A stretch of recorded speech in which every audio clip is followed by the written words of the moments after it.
asómate para que vea mi ayuda técnica. Espérate. Eh, ahí. Hola. Eh, ahí, lo logramos. Con, con ayuda técnica de la menor de la casa. ¿Cómo estás? ¿Me escuchas Sí, bien? te escucho bien, Vinca. Ya. Qué rico verte, qué bueno. Mira, ya tenemos 15 personas que se han ido conectando. Perdón por el glitch, porque se cayó. Tuviste seguramente y tengo que volver Sí, a, sí, a claro. reconectar. Mm. Bueno, tú estás en verano allá, ¿cómo va todo? Bueno, es bastante intenso porque lo hablaremos ya durante la charla de hoy. En las últimas semanas han pasado muchas cosas en España y también han Sí, pasado muchas cosas en Latinoamérica. así es, así es.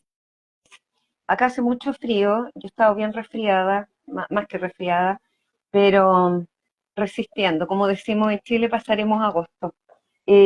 Han pasado muchísimas cosas. Justamente en estos días hemos estado hablando también con compañeros de Bolivia, de Argentina, bueno, de Chile, y nosotros nos habíamos organizado para hablar de cómo iba avanzando la ley de España. Eh, Ustedes hicieron una suerte de presentación, manifestación afuera del Parlamento. Y en eso ha venido todo esto, el documental de la huida, el reportaje de los manuscritos de Charagua, la noticia anoche también en Perú, y es como esta sensación de que no para. Y, y quizás primero que nada mandar un abrazo grande eh, a todas las víctimas, a todos los sobrevivientes de abuso eclesiástico, de todo abuso sexual infantil, porque así como los logros nos esperanzan, también todas estas historias nos remecen. Y qué bueno poder juntarse a hablar para hacer sentido de todo esto. Sí, efectivamente. Eh, Han salido historias muy duras recientemente en los medios de comunicación y un poco el sentido de la protesta que hicimos la semana pasada Mm, frente al Congreso de los Diputados eh, fue que no puede ser que continuamente estén saliendo casos en los medios de comunicación y desde las instituciones públicas no se haga nada. A mm, nivel de esclarecimiento de los hechos, a nivel de reparación de las víctimas, a nivel de garantías de no repetición. Entonces, nosotros sabíamos que ayer se iba a estrenar el documental de la huida, eh, que bueno, hemos hecho difusión en Twitter, ¿no? Es un documental que ha producido en la televisión de Cataluña, la televisión pública de Cataluña, mm. y que cuenta la historia de 4 víctimas que fueron abusadas por 2 religiosos pederastas jesuitas en escuelas de Barcelona. Y en los 2 casos, cuando comenzó a haber problemas, ¿no? Porque la gente se quejaba, incluso en uno de ellos condenaron al agresor a 2 años de prisión, que no cumplió porque no sobrepasaba el límite de 2 años para entrar en prisión, Mm. los mandaron a Bolivia. Y allá pues continuaron en contacto con niños, con adolescentes, volvieron a abusar, los volvieron a traer a España y entonces lo que el documental hace es reflejar esa red transoceánica, transatlántica, ¿no? Mm. De movimiento de religiosos pederastas desde Europa hasta Iberoamérica y de Iberoamérica a Europa, ¿no? Entonces, como nosotros sabíamos que ese documental iba a salir, que iba a remover muchas conciencias, que iba a remover emocionalmente a mucha gente, Mm. teníamos claro que había que dar un golpe encima de la mesa y decir, no, mira, no puede ser que los medios continuamente denuncien estos casos, los gobiernos tienen que actuar. Y Sí. como en España, desgraciadamente, tenemos una ley de prescripción penal muy mediocre en Mm. comparación con la ley de Chile o con la ley de Colombia o con la ley de Ecuador, protestamos diciendo, hay una propuesta de ley de imprescriptibilidad que se está tramitando, que avanza al ritmo de una tortuga reumática, porque el gobierno no la está priorizando. Señores políticos, pónganse las pilas y hagan algo. Y ese fue el motivo un poco de la protesta. Sí, los vi con el cartel de Ley Derecho al Tiempo, súper conmovedor. Bueno, España, para los amigos que quizás no saben, eh, lleva intentándolo varios años, dando pasos, intentando ahora desde el Parlamento de Cataluña eh, que, que, que llegue a todo el país. Y como tú siempre has dicho, las leyes de imprescriptibilidad al final son como lo último, el final de todo, cuando no llegamos en la prevención, no llegamos en la educación, no llegamos en el auxilio oportuno. Entonces, es mínimo dar este derecho al tiempo. Ahora, yo no pude acceder al documental, decía, no puede verlo desde su país, eh, pero con lo que tú contabas, esto se cruza con el caso de Luis Roma, Sí. de lo, también, es el mismo, No, no, lo grave, lo ¿Mm? terrible, es que Bolivia ha sido un nido de pederastas jesuitas. Que para la gente que no lo sepa, el Papa es jesuita y no ha abierto Sí, la boca en todo este escándalo ni ha hecho nada para ponerle remedio. ya, Entonces, eh, están habiendo dos situaciones. Una de ellas es religiosos jesuitas que han abusado de niños en España, en colegios españoles, porque los jesuitas en Cataluña pues tienen muchos colegios bueno, concertados. Que cuando las cosas se han puesto duras en España y la cosa era insostenible, los han mandado a Bolivia y en Bolivia han vuelto a abusar de menores. Esa es una dinámica. Y la otra es religiosos jesuitas españoles que no han ejercido nunca en España, que se han ido pues, a hacer las misiones y han estado toda su vida en Bolivia abusando niños. sí, Y el caso Roma o el caso, creo que es Terrajas, son dos casos muy sangrantes porque son dos casos en los cuales los religiosos jesuitas escribieron diarios sí, donde explicaban todos los abusos que habían cometido.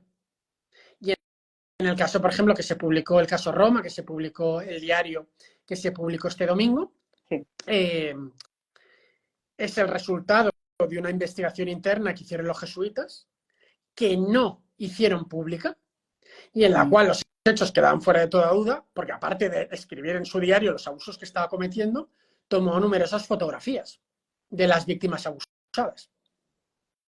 Sí, en distintas situaciones y eso es, o sea, esto es como un escalamiento así de, de corazón roto en la lectura, porque es el abuso, es niñas pequeñas que incluso cuentan que eh, no solo les ofrecía regalos, sino las fotografías que sí era posible compartir. Luego, el encubrimiento de todo esto, el que lo dejara registrado, el que sigue, como tú bien decías, el propio Papa sin decir absolutamente nada, y que pese a los avances que han hecho, o sea, a los avances que se han logrado gracias a la cobertura de medios, porque para muchos de nosotros todo esto parte en el Boston Globe a fines de los 80, comienzos de los 90. Ahora el país ha hecho un trabajo monumental y de hecho cada reportaje termina si necesita escribir, si necesita contar a este correo, si está escribiendo desde Latinoamérica, este otro correo, también ha hecho un trabajo gigante que tendría que estarlo haciendo la propia iglesia, las propias justicias de nuestros países, desde tribunales también.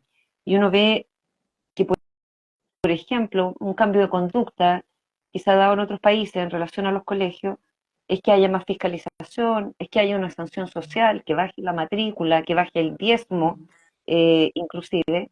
Y yo no sé cómo lo ven en España, pero acá no ha cambiado mucho. O sea, si bien hay una conciencia mayor, eh, tú dices, bueno, la relación del Ministerio de Educación con colegios, y no es estar castigando a la gente eternamente, tampoco por las cosas que han pasado, pero una institución que todavía no canaliza utiliza bien la justicia y las demandas de las víctimas, y sigue dando educación, y sigue teniendo colegios, hogares en el sistema de protección, debería por lo menos ser más chequeada, tendría que haber mecanismos de control y de supervisión más estrechos, y yo siento una suerte de reproche por el cuidado no dado y por el abuso infligido más fuerte en la sociedad. Sí, yo creo que hay distintos tipos de abuso que tienen diferentes características, ¿no? Sí, Hay el abuso intrafamiliar, que es el más frecuente, es el 85%. Luego hay el abuso sexual que se produce en instituciones religiosas, deportivas, educativas. Luego hay un abuso entre iguales, que cometen adolescentes contra otros adolescentes o niños. Y luego hay el abuso online, ¿no? Y mm, todos los abusos son graves, se tiene que luchar contra todos los tipos de abuso, pero como cada subtipo tiene sus propias características, necesitas políticas públicas específicas para cada uno de ellos. Lo que demuestra la crisis de abusos sexuales en la Iglesia Católica es que los estados no cuentan con mecanismos legales potentes no, o no los están ejerciendo como deberían para asegurarse que las escuelas sean entornos seguros, que sean entornos protectores, ¿no? mm, Y entonces, bueno, pues en criminología, por ejemplo, hay una teoría que sostiene que para que se cometa un delito, pues se necesitan tres cosas, ¿no? Una es un delincuente motivado, otra es una víctima vulnerable y la otra es una ausencia de guardián protector.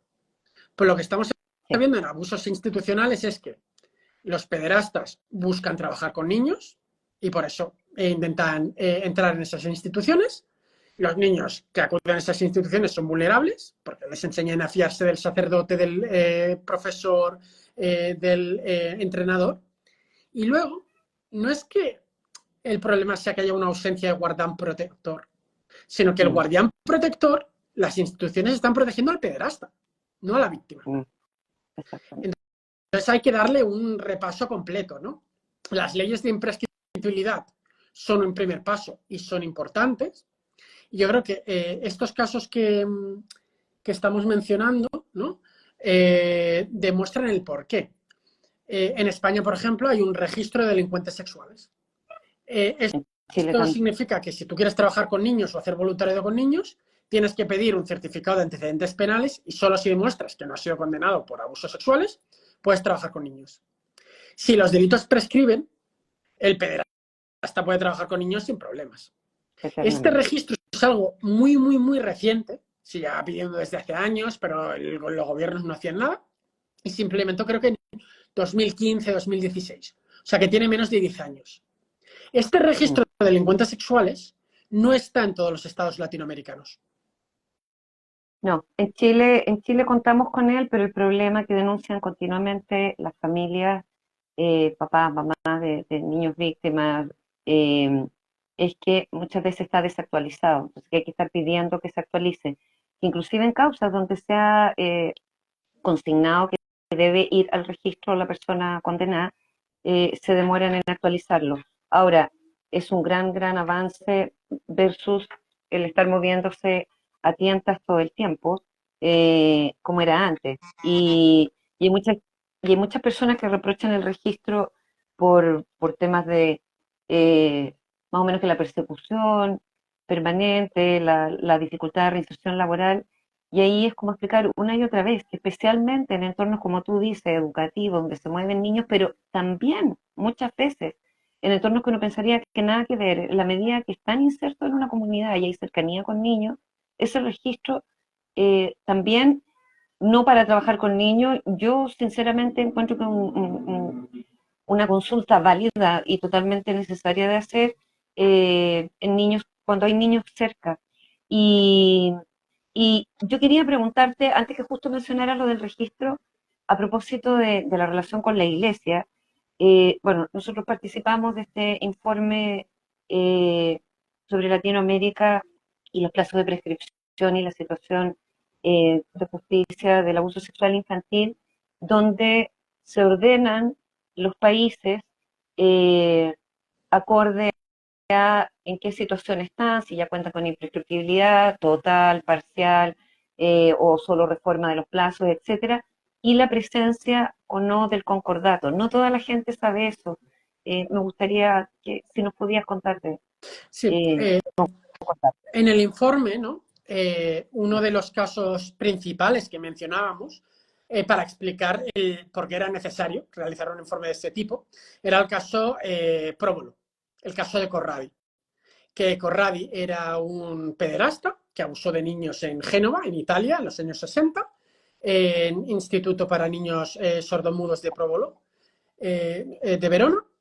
Y entonces la Iglesia lo trasladó de Italia a Argentina.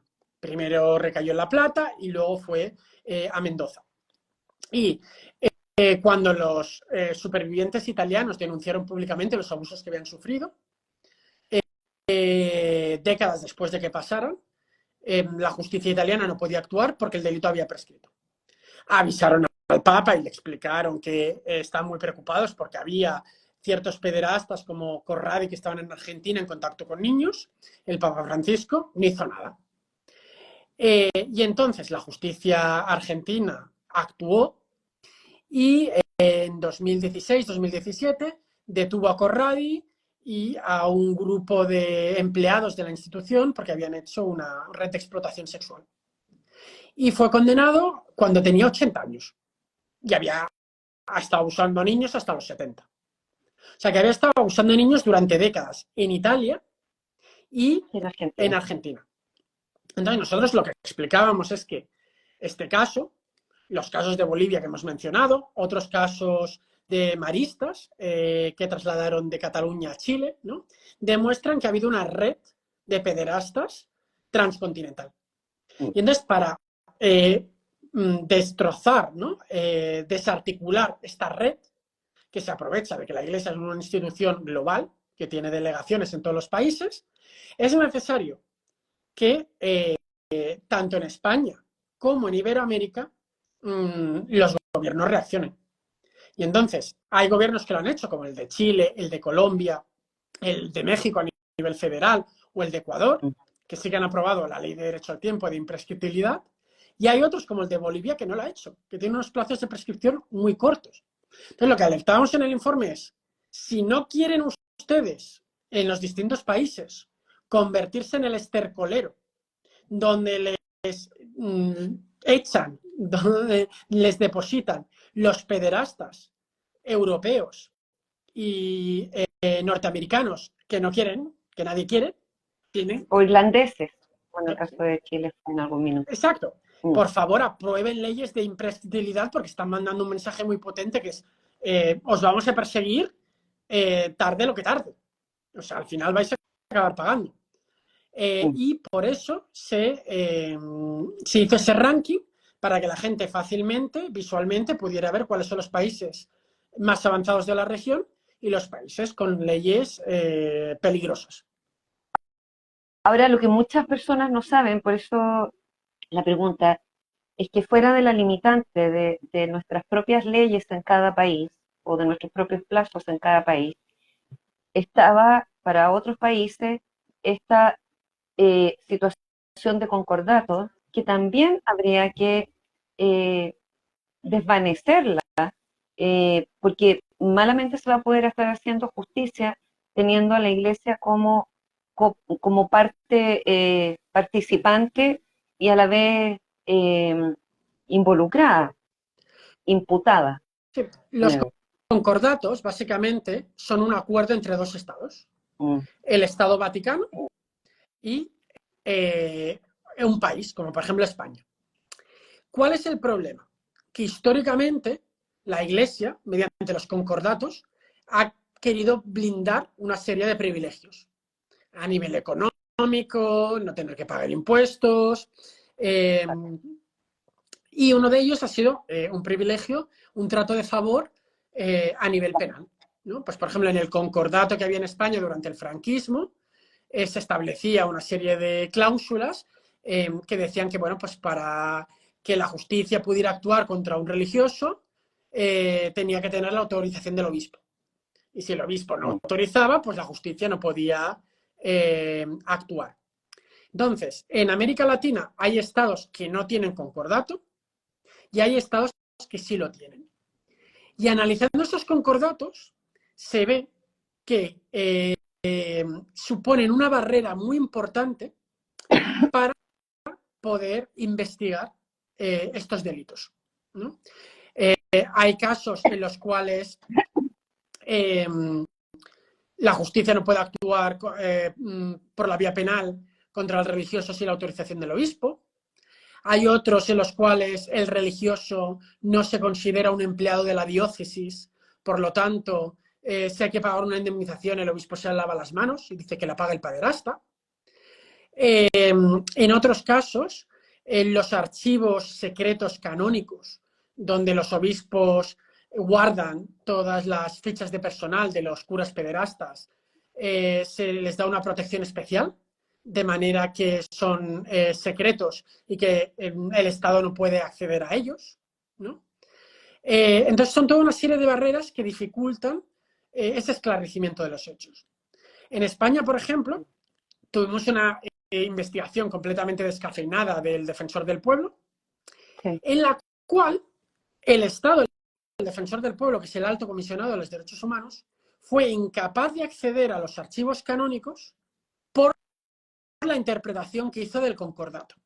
Que si te miras el concordato no dice exactamente eso, pero claro, como el Estado español siempre da trato preferente a la Iglesia, pues el Defensor del Pueblo lo interpretó de la forma más beneficiosa para los obispos. Y entonces se ha hecho una investigación para intentar esclarecer los hechos en las cuales el Estado no ha accedido a los archivos canónicos. Entonces, lo que decíamos en el informe es que todos los estados que tengan concordato, lo más razonable sería que lo derogaran, Mm, pero si no lo derogan, como mínimo que revisen las partes más lesivas para que no se dé ningún tipo de privilegio a la Iglesia. Y esto es muy exacto. importante porque en América Latina hay un fuerte movimiento que pide comisiones de la verdad en abusos Mm, institucionales. Uno de ellos es Chile. Si exactamente. tú tienes un concordato, es muy difícil establecer una comisión de la verdad en la cual el Estado le pueda exigir a la Iglesia que abra los archivos. Y Ahora, para poner, perdona, Vinca, para ah, ponerte un no, ejemplo, el caso Roma, el caso del pederasta de Bolivia que abusó de niños indígenas, los jesuitas tenían ese informe en sus archivos secretos.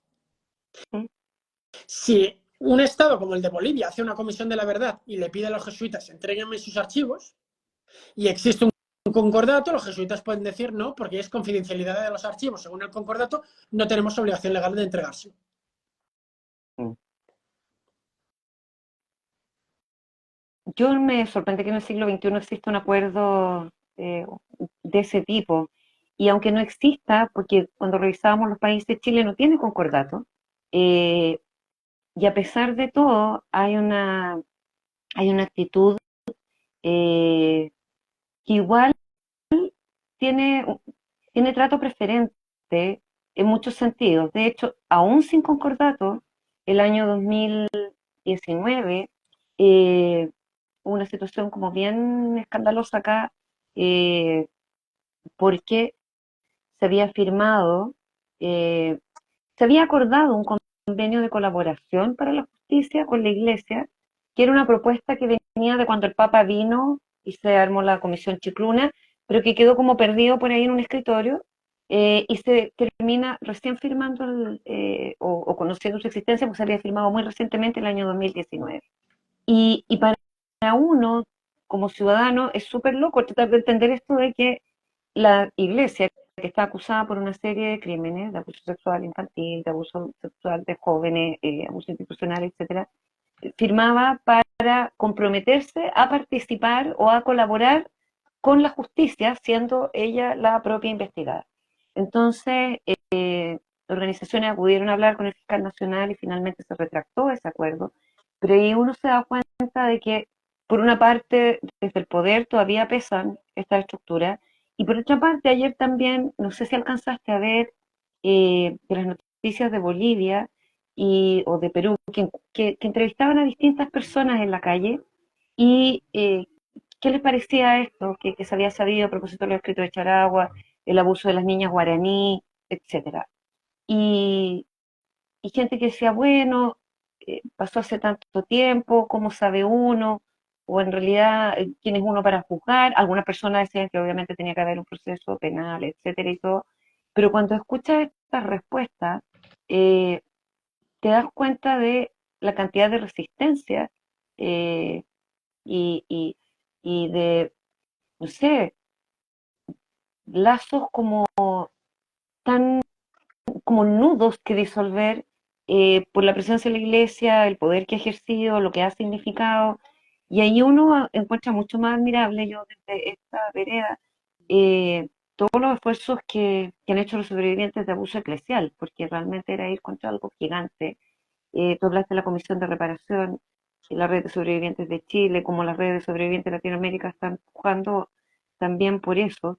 Y, y es de esperar que realmente se incluya a todos quienes tienen que ir a testimoniar y que salga de ahí no solo una política pública y que nos sirva para mejorar una serie de formas de hacer la prevención, la denuncia, etcétera, sino que realmente pueda haber algo de justicia, reparación y el compromiso de garantías de no repetición. Tú decías en la entrevista del país, a propósito de la manifestación en Cataluña, nosotros no lo hacemos por nosotros. Son súper magros los resultados de justicia posibles de lograr. Lo sabemos, no somos gente irrealista loca, así como viendo otro... Es difícil, son caminos largos, contra algo muy grande. eh, entonces, es un camino en que los resultados pueden ser poco eh, insuficientes, etcétera. Al final, el sentido mayor de la lucha es lo que tú decías. Yo me gustaría eh, como poder hablar de eso también Sí, de esa declaración sí. tuya. Como has mencionado muy bien, ¿no? Hay una tolerancia social. En la Mm, película Spotlight, ¿no? En el punto de mira, en español, que es sobre la pederastia en Boston y cómo el Boston Globe la destapó. Hay una escena en la cual los periodistas van puerta por puerta llamando en el barrio y todo el mundo lo sabía. Era un secreto a voces, ¿no? Pero nadie dijo nada, nadie hizo nada, ¿no? Y el mensaje demoledor de la película es: se necesita una aldea para sí, abusar de un niño. sí, exacto. Es lo triste, ¿no? Y esa complicidad social es la que se reflejó pues, cuando se entrevistó a la gente en Chile, la gente en Bolivia, la gente en Perú o la gente en España. Pero cuando tenemos unas vulneraciones tan graves de derechos humanos, hay que aplicar el estándar de buenas prácticas que establece Naciones Unidas. Es decir, verdad, justicia, reparación y garantías de no repetición. Entonces, hay ciertas medidas que son garantías de no repetición, que son las leyes de derecho al tiempo, las leyes de imprescriptibilidad penal, que como las leyes penales no pueden ser, que perjudican al reo, no pueden ser retroactivas. Eso significa que yo, como superviviente adulto, aunque se apruebe este tipo de ley, yo no puedo denunciar a mi abusador. Mm, Pero sigue siendo una reparación simbólica porque sé que va a proteger a las nuevas generaciones. Ahora, la ley de imprescriptibilidad penal, aunque es muy, muy, muy importante, no es la única medida que se puede hacer. Hay medidas que se pueden hacer de reparación. Hay mecanismos para indemnizar, ya sea los tribunales, ya sea fuera de los tribunales, económicamente, a nivel mm, material, a las víctimas. Y hay mecanismos que se pueden hacer, aunque los casos estén prescritos, para establecer la verdad. Por eso, eh, habitualmente se suele pedir pues, una ley de imprescriptibilidad penal para que los pederastas en el futuro no se vayan de rositas y sus delitos no queden impunes. Se pide un mecanismo de indemnización, que una vía es lo que hemos hecho también en Cataluña, que es presentar una ley de imprescriptibilidad civil, que mm, eso sí que se puede hacer de forma retroactiva y que básicamente significa que yo, Miguel Hurtado, que fui abusado por un pederasta en la Abadía de Montserrat, aunque el pederasta está muerto, puedo denunciar en los tribunales a la Abadía de Montserrat y pedir una indemnización de X miles de euros por los daños causados, ¿no? y los Esa gastos es otra vía. y los gastos de salud por Exacto. esos gastos. daños causados, o sea, Exacto. porque sí, Y otra vía que que se puede hacer también son las comisiones de la verdad, y que en las comisiones de la verdad el Estado le diga a la Iglesia: oigan, en Chile entregue el informe Chicluna, en Bolivia, jesuitas, entreguen ustedes los informes de todos los religiosos pederastas a los que han protegido durante años, ¿no? Entonces, hay una batería de medidas que se pueden hacer. Hay ciertas medidas que no nos beneficiarán directamente, que lo hacemos por las futuras generaciones, y hay otras que sí pueden resarcir, reparar a las víctimas. Pero los gobiernos, por esa excesiva deferencia a la Iglesia, están tardando muchísimo en sí, aplicar cualquiera de ellos. O sea, en España llevamos 8 años por la ley de imprescriptibilidad penal, en Chile tardasteis 10 años, y aunque lo conseguisteis en 2019, la comisión de reparación no acaba de andar. Anunciaron que solamente se va a centrar en los abusos que sucedieron en instituciones estatales, en el Sename, pero no en la Iglesia, lo cual es una barbaridad y es, una salvajada. Entonces, es incomprensible. claro, Y no solo eso, además es desdecirse, que es todavía, yo lo encuentro como un nivel más profundo casi de revictimización, porque la expectativa estaba creada. La discusión incluso en torno a la ley de imprescriptibilidad, lo hemos conversado antes, siempre fue de la mano de medidas que podía ya tomar el Estado en relación a la salud, incorporar apoyos de la salud pública para el estrés postraumático por abuso, incorporar otras reformas en el sistema privado y la comisión de reparación. Y cuando comienza el gobierno actual del presidente Boric, uno de sus primeros anuncios, a propósito también de una conflictiva que se da en los primeros, así literal, como las primeras 48 horas de gobierno, por, porque estaba presente en un ministerio, se había asignado un cargo a un sacerdote jesuita, justamente, eh, se genera toda una polémica donde después sale el presidente a hablar y dice, uno de mis compromisos, y lo digo acá, y lo digo clarísimo, lo escuchamos por la tele, por la radio, etcétera, es una comisión de reparación para las víctimas. De hecho, solo mencionó para las víctimas de abuso sexual eclesial. ¿Ya?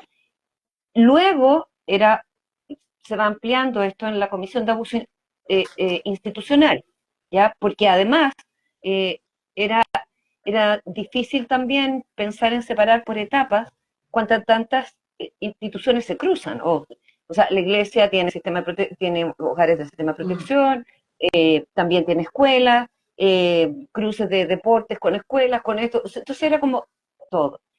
Y de pronto, este año, en febrero, vacaciones, se anuncia, se va a armar una comisión solo para el sistema de protección, que por cierto que la necesita, pero tampoco se entendió mucho en qué condiciones, los términos, todo. Luego viene el anuncio del 1 de julio de la cuenta presidencial y queda esto en el aire. Entonces, pues usted decía, siento que es mucho más triste y mucho más reprochable cuando se hace la promesa, ¿ya? Porque se crea una expectativa que no es cualquier expectativa, que es después de, no sé, el abatimiento de la infancia, el robo del tiempo, los años de silencio, pasar por la experiencia, entender la experiencia, ir a la lucha, intentarlo al menos en una justicia que ni siquiera tenía las leyes, durante muchos años está recién acomodándose, y por fin la posibilidad de una comisión de reparación donde incluso casos como el tuyo,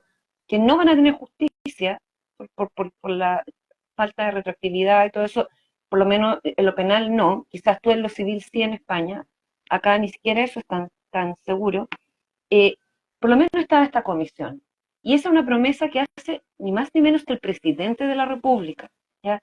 Yo no es que quiera hablar contra él ni nada, pero me olvido de quién sea el presidente. Una promesa que viene desde ahí tiene un peso mayor. Y cuando parece que se evapora, porque además que a un año y medio nada más, entonces como ojalá se rectifique, ojalá se tome en cuenta lo que significa de de revictimización también hacer una promesa de la cual te desdice en, en esta esfera además, y se logre hacer todo abuso institucional o incorporar, si va a ser por etapa, el tema de abuso eclesial.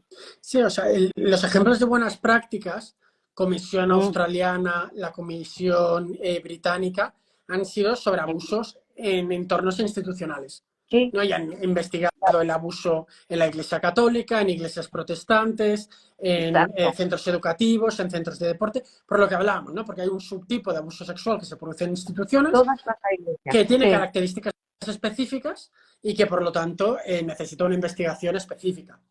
Yo creo que también lo que pasa con esto es que luego los políticos se quejan mucho de que hay una ola de antipolítica, ¿no? De Mm, populismo, de que no se creen las instituciones, las generan ellos, de la incentivan ellos, desconfianza, sí, la han haciendo generado ellos. promesas en temas básicos de derechos humanos que luego no cumplen. En España, por Mm. ejemplo, el gobierno prometió en 2018 que aprobarían una ley de imprescriptibilidad penal y luego se desdijeron, ¿no? Entonces, claro, cuando tú haces en temas de derechos civiles promesas que luego incumples sin que se te caiga, sin el menor problema, sin el menor sonrojo, ¿no? Sin que se te Sí. caiga la cara de vergüenza, luego no te quejes de que eso es bien, o sea, quien siembra viento recoge tempestades. Luego, claro que la antipolítica coge volada, normal, porque estás haciendo las cosas mal. Entonces, una de las cosas que creo que también es importante decir es que eh, aunque hoy estamos hablando mucho de abusos sexuales en la iglesia, eh, muchas, por no decir la mayoría, de las medidas que estamos mencionando se aplicarían en todos los casos de abuso. Es decir, la ley de imprescriptibilidad penal, la ley de imprescriptibilidad civil retroactiva, no se limitaría a las víctimas de abuso sexual en la iglesia. Beneficiaría a las Oh, víctimas de abuso en todas las instituciones, las víctimas de abuso intrafamiliar, o sea, que son leyes generales, ¿no? sí. Y lo importante de esas leyes es que nos van a dejar conversar de temas que son muy difíciles de hablar, eh, como el incesto en nuestros países, en nuestras regiones, en España todavía, en Europa hemos visto las investigaciones que se hicieron en Francia.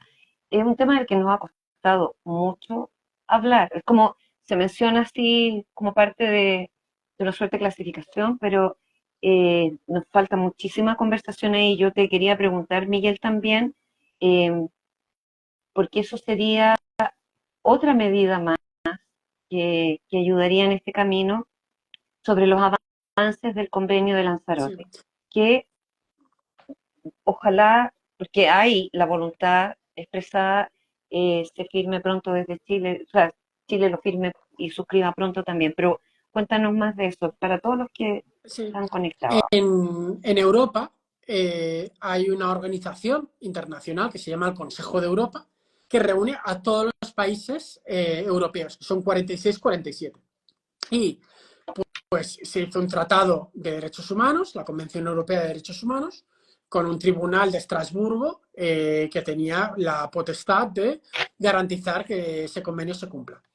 En Iberoamérica, o sea, en América existe algo similar, ¿no? Que es la Comisión Interamericana de Derechos Humanos y la Corte Interamericana de Derechos Humanos. Pero estas convenciones son genéricas, ¿no?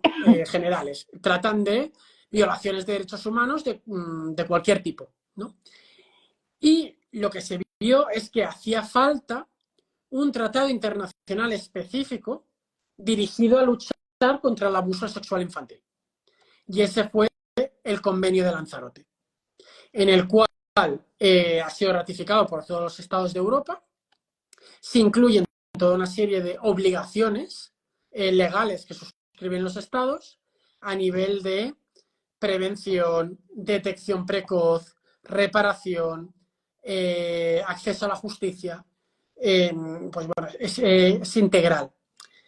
Que es un modelo de buenas prácticas que se ha implementado pues de forma desigual en los diferentes estados, ¿no? O sea, por ejemplo, España durante 10-15 años se lo tomó a cachondeo y casi no implementó ninguna de las medidas que estaban incluidas, ¿no? O sea, que es un convenio internacional que es muy útil, pero que no basta solamente con ratificarlo, sino que luego hay que tomárselo en serio y implementarlo. Y ese convenio pues está abierto a que lo suscriban otros, otros estados, ¿no? Que no sean europeos. Y entonces, ¿Y eso qué beneficio tiene? ¿Qué significa? Eso es importante compartirlo. bueno, Por ejemplo, es en solicitar, relación sí, a lo de Bolivia. sí, es O, solicitar también lo tendría que estudiar, ¿no? Con más detalle, pero es más como un rol observador, ¿no? Solicitar el estatus de observador. Por ejemplo, México es un estado que ha solicitado ese estatus de observador. Entonces, pues bueno, no forma parte de Europa, pero sí que puede atender las reuniones del Comité de Lanzarote para aprender todas las iniciativas que se debaten y poder importar pues, las mejores prácticas que se están implementando a nivel europeo. De todas formas, mm, quizá lo que sería muy interesante es que se hiciera algo así a nivel americano, ¿no? Teniendo en cuenta pues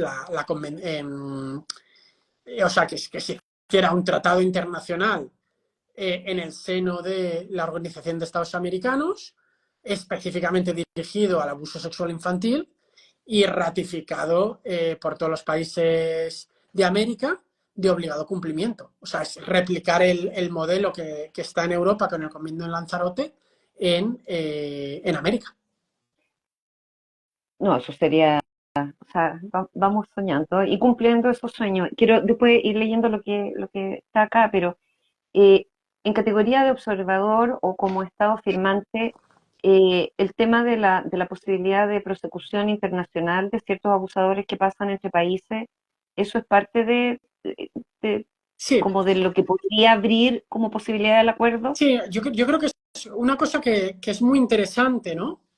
Es como hay esas redes transnacionales o Sí, hay pues, ese tráfico o hay ese desplazamiento, ¿no? De abusadores de países desarrollados a países en vías de desarrollo, de niños una de explotados las también que pasan de un país a otro. Una de las eh, medidas que se ha debatido mucho y se ha incorporado en tratados internacionales, en directivas europeas, es lo que se llama la jurisdicción extraterritorial, ¿no? Que es una palabreja legal que mucha gente no sabe lo que es, pero básicamente lo que significa es que en la mayoría de delitos mm, el Estado puede perseguir a las personas que cometan esos delitos en su territorio, ¿no? Es decir, si tú robas en un supermercado en España, la justicia española te puede perseguir, ¿no?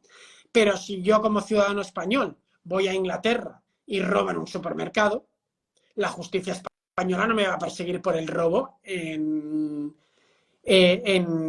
Londres, ¿no? mm, Y es razonable y es lógico.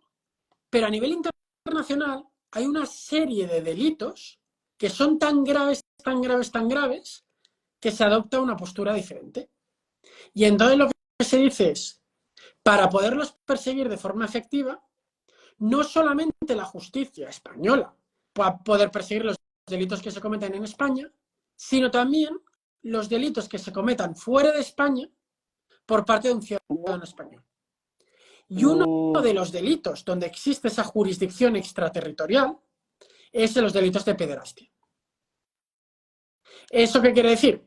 Que si los jesuitas envían a un cura pederasta de Barcelona a Bolivia y ese cura español pederasta abusa de niños en Bolivia, debido a la jurisdicción extraterritorial, la justicia española, en teoría, podría perseguirlo.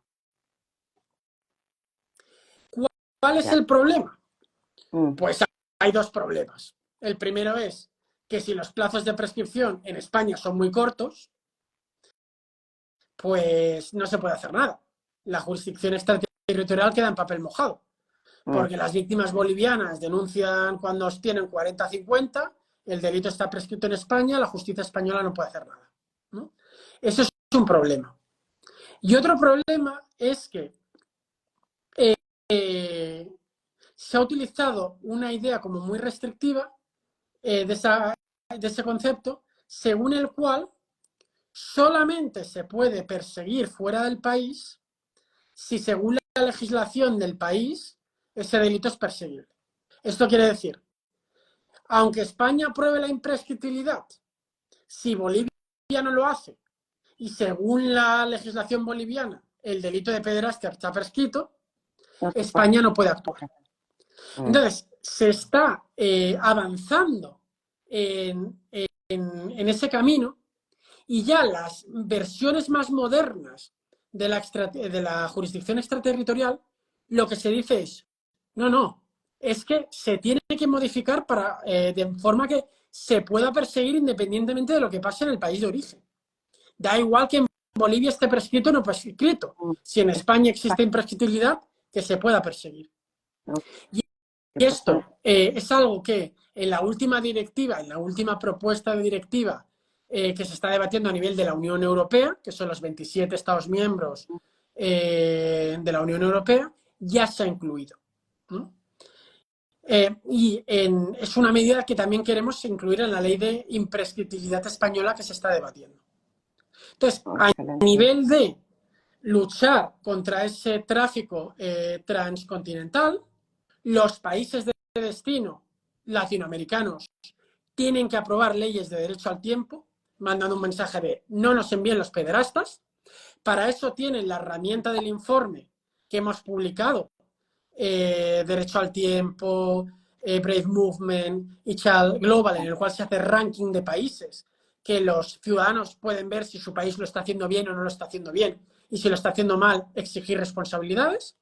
Eso es una cosa que se puede hacer desde Latinoamérica, y luego desde Europa tenemos que exigir leyes del derecho al tiempo, imprescriptibilidad, y tenemos que exigir leyes avanzadas de jurisdicción extraterritorial, de manera que si las iglesias europeas utilizan Iberoamérica como estercolero de curas pederastas, que Mm. sepan que la justicia europea les va a perseguir 10, 20, 30, 40 años después. Entonces, realmente Eh, necesitamos una coalición sí. transcontinental entre Europa, Excelente. activistas europeos y activistas iberoamericanos. Porque por Sí. separado no vamos a poder romper esa red. O nos vamos a demorar mucho más y vamos a estar muy demasiado viejitos ya, o no estar algunos de nosotros. Quería ir leyendo, mira, quiero agradecer aquí, dice Tejidos Malena, a sobrevivientes de abuso del ámbito eclesiástico por romper el silencio, iniciar e impulsar los procesos que ya no tienen vuelta atrás para un cambio de mentalidad. Eh, Juntas por la Acción en Argentina, también Juntas por la Acción, también hemos presentado un proyecto de ley, bueno, hablaban de la ley de imprescriptibilidad antes, y por una comisión independiente de reparación. Esa ley de imprescriptibilidad civil, que una ley de imprescriptibilidad civil, perdón, que sea retroactiva, por Dios que sería importante.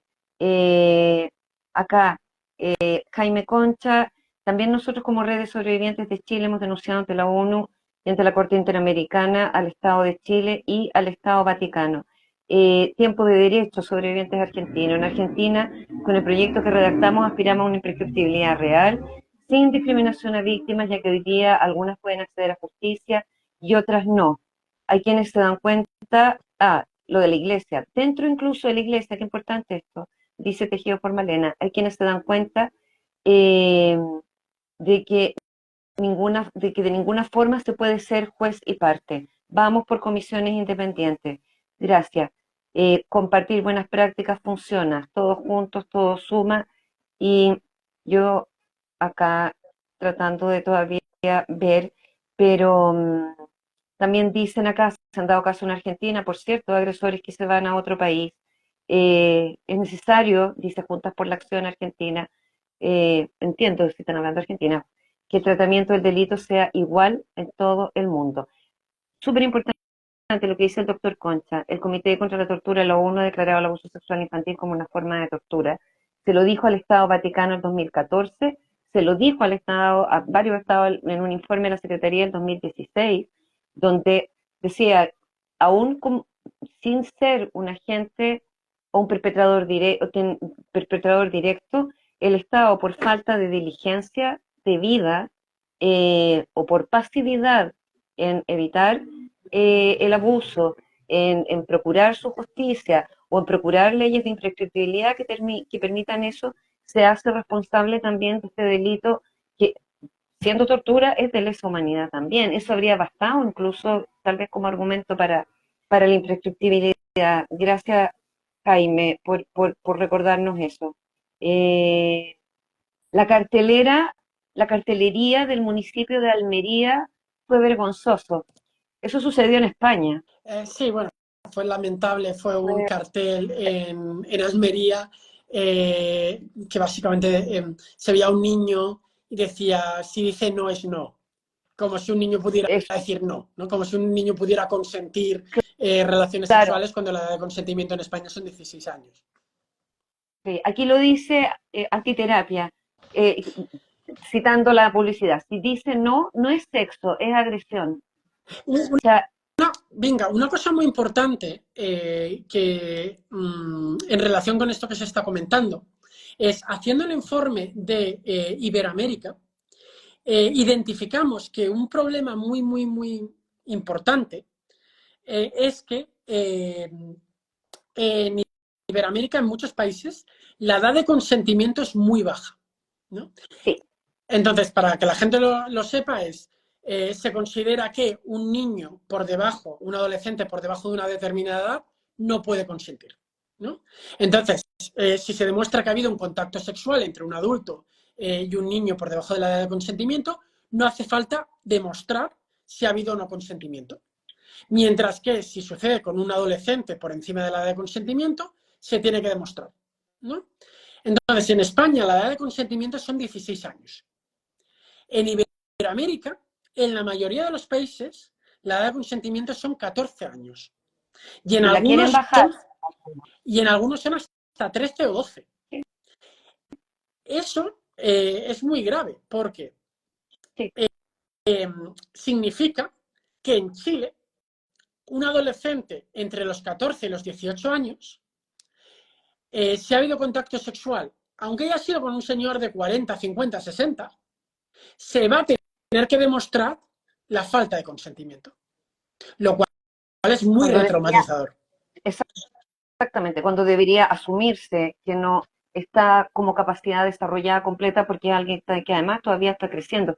El tema de la edad de consentimiento, gracias por tocarlo, porque eh, continuamente, en distintos momentos, quienes trabajamos en infancia, eh, vemos iniciativas que colisionan con este eh, cometido de cuidado, intentando bajar. Mira, acá dice Juntas por la Acción, en Argentina es desde 13 y la evaluación del consentimiento es muy bajo.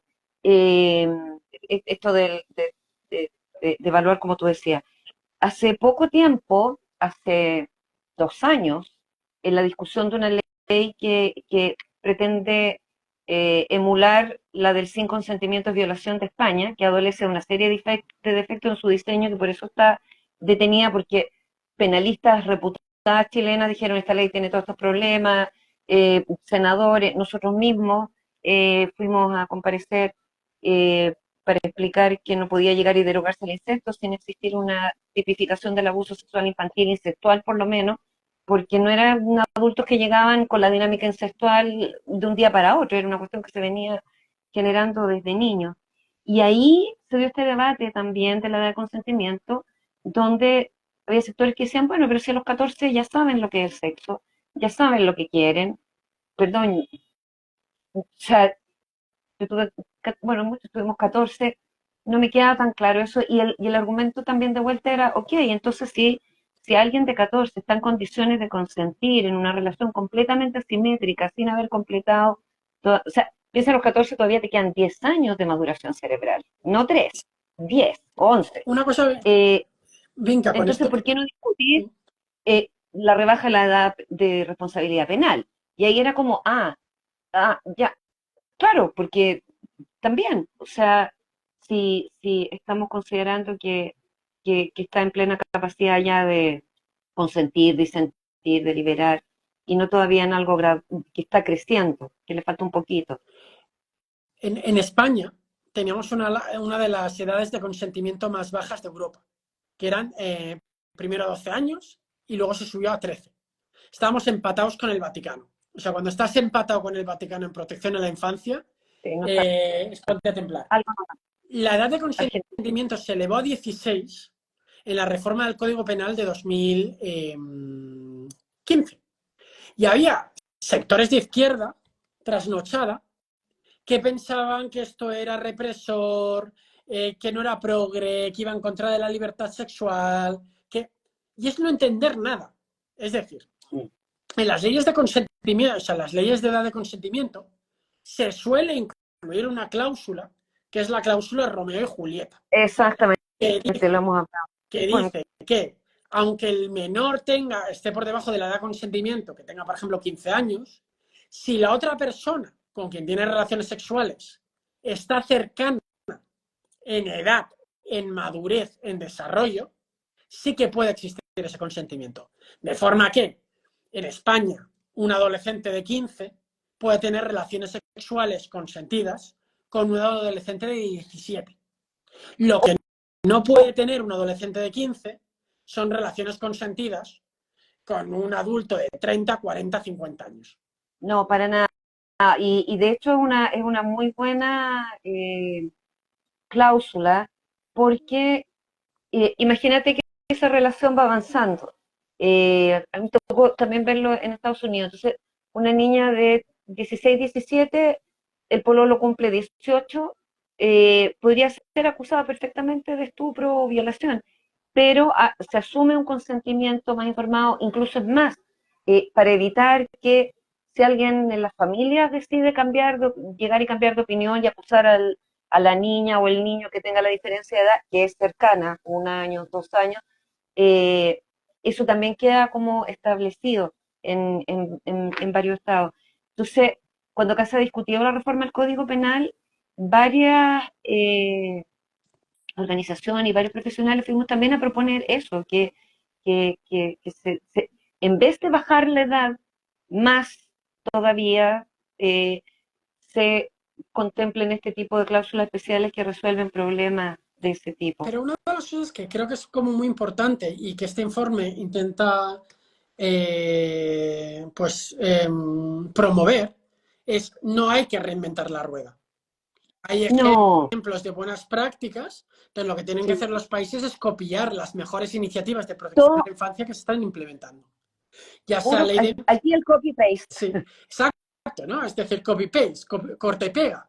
Leyes Sí, de derecho al tiempo, imprescriptibilidad, registro de delincuentes sexuales actualizados, ley de imprescriptibilidad civil retroactiva para obtener indemnizaciones, comisiones de la verdad de abuso institucional como en Australia o en Inglaterra, edades de consentimiento razonables, como pueden ser los 15, 16 años y no demasiado precoces como los 12, los 13, los 14. O sea, no hace falta reinventar la rueda.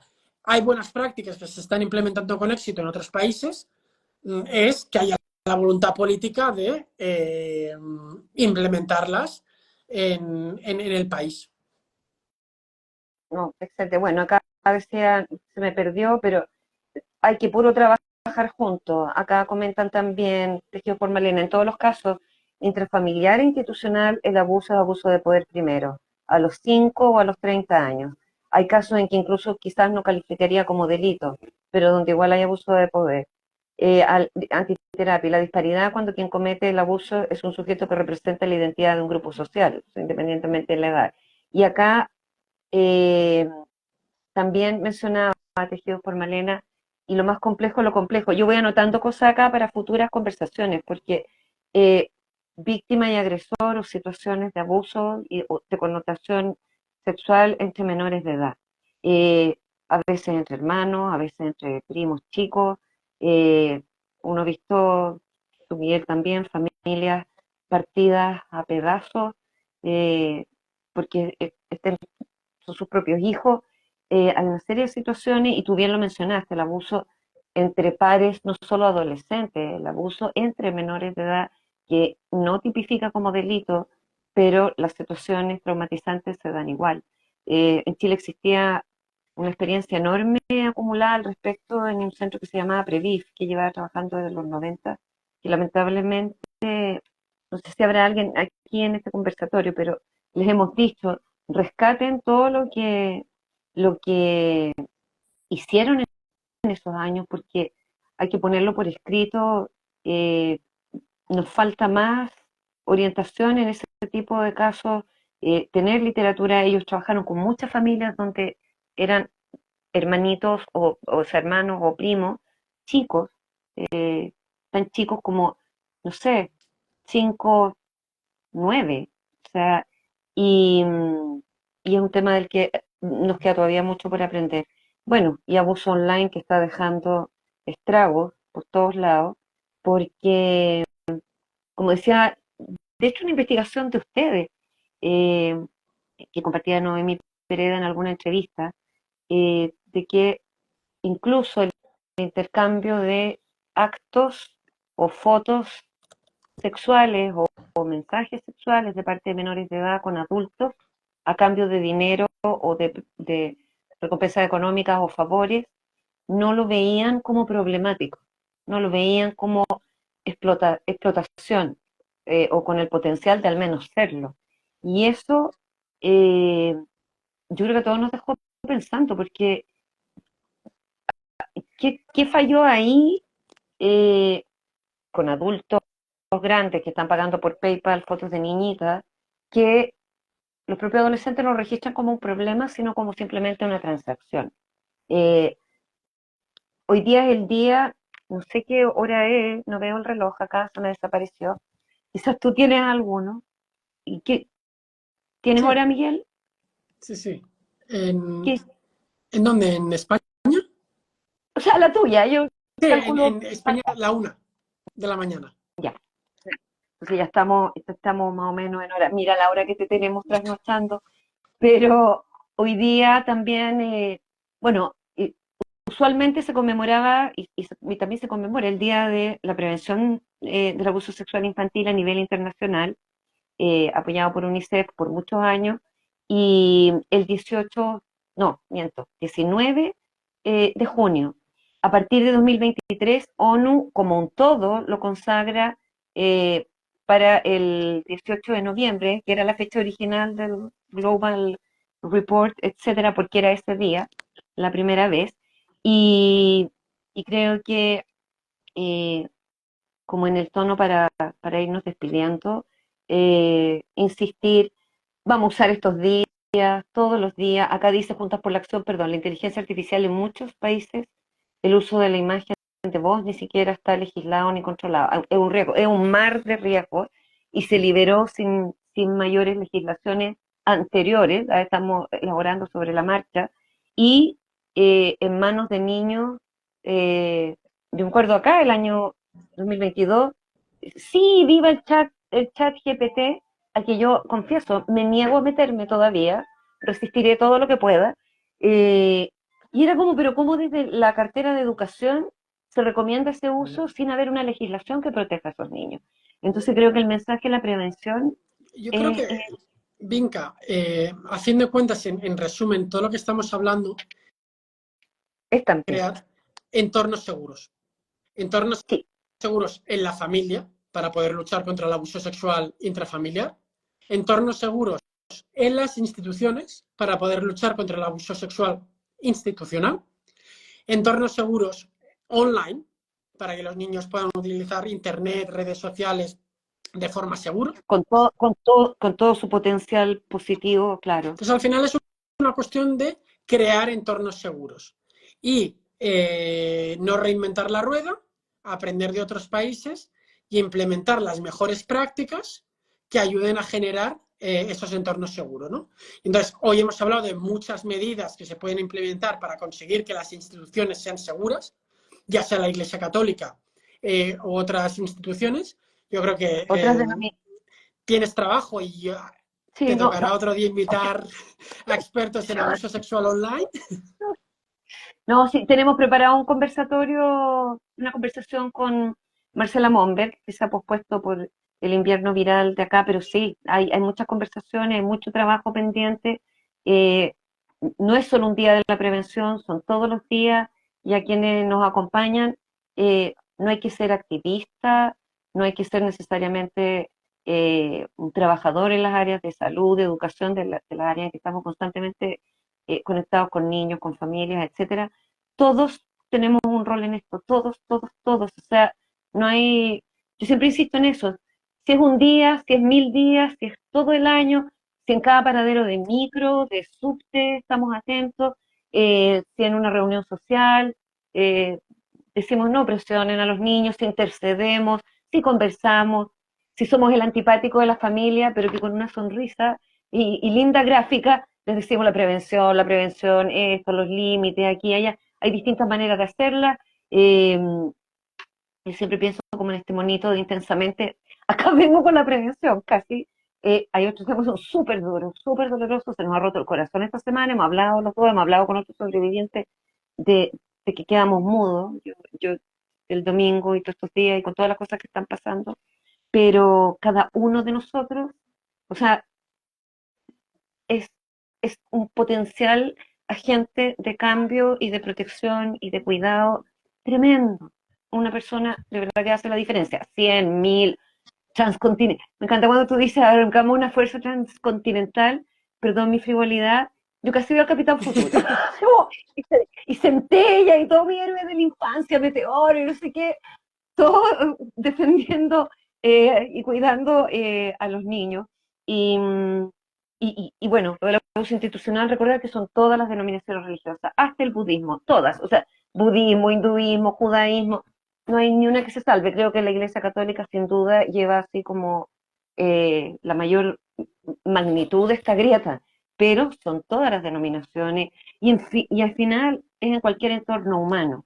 Por eso es tan importante lo que tú dices de los entornos y de ir creando entornos Y seguros. yo creo que, venga, para acabar, es importante tener en cuenta que la investigación de los medios pone encima de la mesa que hay un gravísimo problema, por más que el Sí, Vaticano lo haya denegado durante décadas, pero que tenemos que ser conscientes que tenemos las soluciones. Sabemos cuáles son sí. las soluciones, las hemos debatido, algunas de ellas, muchas de ellas hoy. Es cuestión de implementarlas, de aplicarlas. Creo que para honrar la valentía de las víctimas que han explicado su testimonio, no puede quedar en nada. No puede quedar solamente Exactamente. la denuncia pública. Tiene que motivar y impulsar reformas legislativas. Qué importante eso.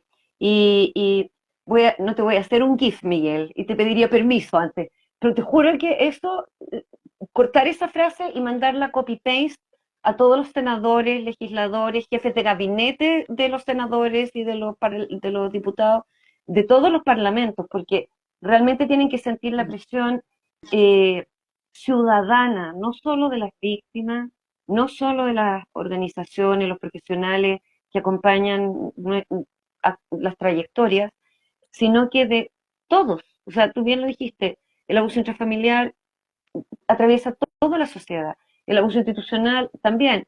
Si vemos que una de cada 3 niñas y uno de cada, nunca sabemos cuántos niños, porque es subreportado, son abusados en su niñez, o sea, estamos todos conectados de alguna manera con alguien que ha sufrido abuso o lo hemos sufrido nosotros mismos y con mayor razón no dejemos que esta cuestión pase más para los más chicos, para los que vienen, para los que ni siquiera han nacido.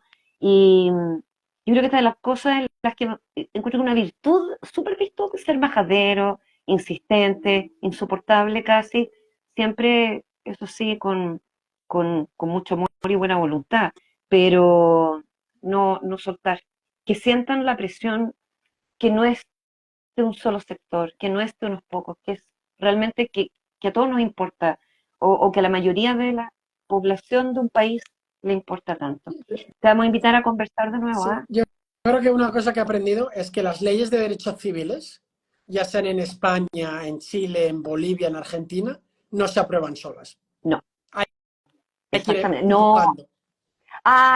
y yo no puedo evitarlo, no sacar mi polera más o menos, porque en julio se vienen 5 años de que se promulgó la ley de imprescriptibilidad en Chile.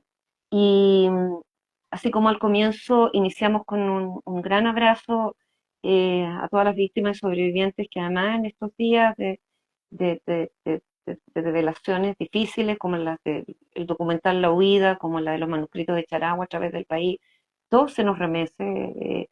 También dar las gracias a esas mismas víctimas, sobrevivientes, activistas, organizaciones, advocates en distintos lugares del mundo, por, por luchar por estas leyes y en Chile en particular, porque fue realmente una cuestión de todos. Yo lo repetí un millón de veces.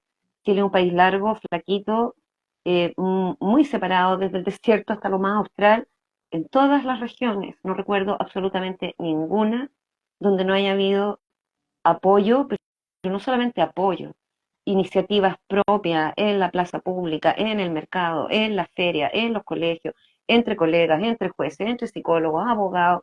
eh, Todas las personas de las provincias, de las distintas regiones, eh, otra región más, la metropolitana, sin duda, que donde está Santiago y hay mucha, mucha, mucha gente, pero fue un esfuerzo de un país, no lo habría sacado Santiago solo, que ni con los 8 ni los 10 millones de habitantes, esto era país y por eso terminó siendo unánime. Yo creo que esa presión virtuosa, llena de voluntad, de aspiración de justicia y de no más de esto, se dejó sentir. Así que así se van sacando. Démosle nomás. Y nos vemos pronto. ¿Cuándo parte de nuevo el año legislativo? En septiembre. En Ya. septiembre y entonces en otoño, en principio, habrá una votación de toma en consideración que el Parlamento tendrá que decidir si tumba la ley o permita que se siga tramitando. Y bueno, pues en otoño habrá que conseguir que sea un otoño caliente y bueno, ir maquinando para ver qué medidas de incidencia política, de lobby y de presión podemos implementar. Pero habrá que seguir apretando. Y desde todos los países te apoyamos. Nos ponemos una banderita española en el Twitter, en el Instagram. Bueno, la venir a ver. Somos de una sola nacionalidad para eso, así es que tenemos que estar bien atentos al seguimiento de la ley española. Ya, pues Miguel, te agradecemos un montón. Termino con este mensaje de, bueno, mucho de gratitud, cariño, gracias a ustedes. Y se me perdió ahora el mensaje de la Cote que decía que, bueno, contra tanto abuso, tanta impunidad, al final el cuidado de la infancia es, eh, y seguir trabajando el mejor antídoto y la tarea cotidiana que nos queda. Un beso gigante, un millón de gracias y yo voy a dejar grabado obviamente para que después lo compartamos por YouTube, Facebook y las otras redes, ¿ya? Gracias Pero a gracias, todos. Que vaya muy gracias bien. por la madrugada, por estar despierto con nosotros a esta hora. Nosotros estamos tomando tecito, es temprano, pero tú que tengas muy descansado sueño porque mañana es otro día de seguir en esto. Besitos Adiós. y chao a todos. Gracias. Ya, ahora grabar.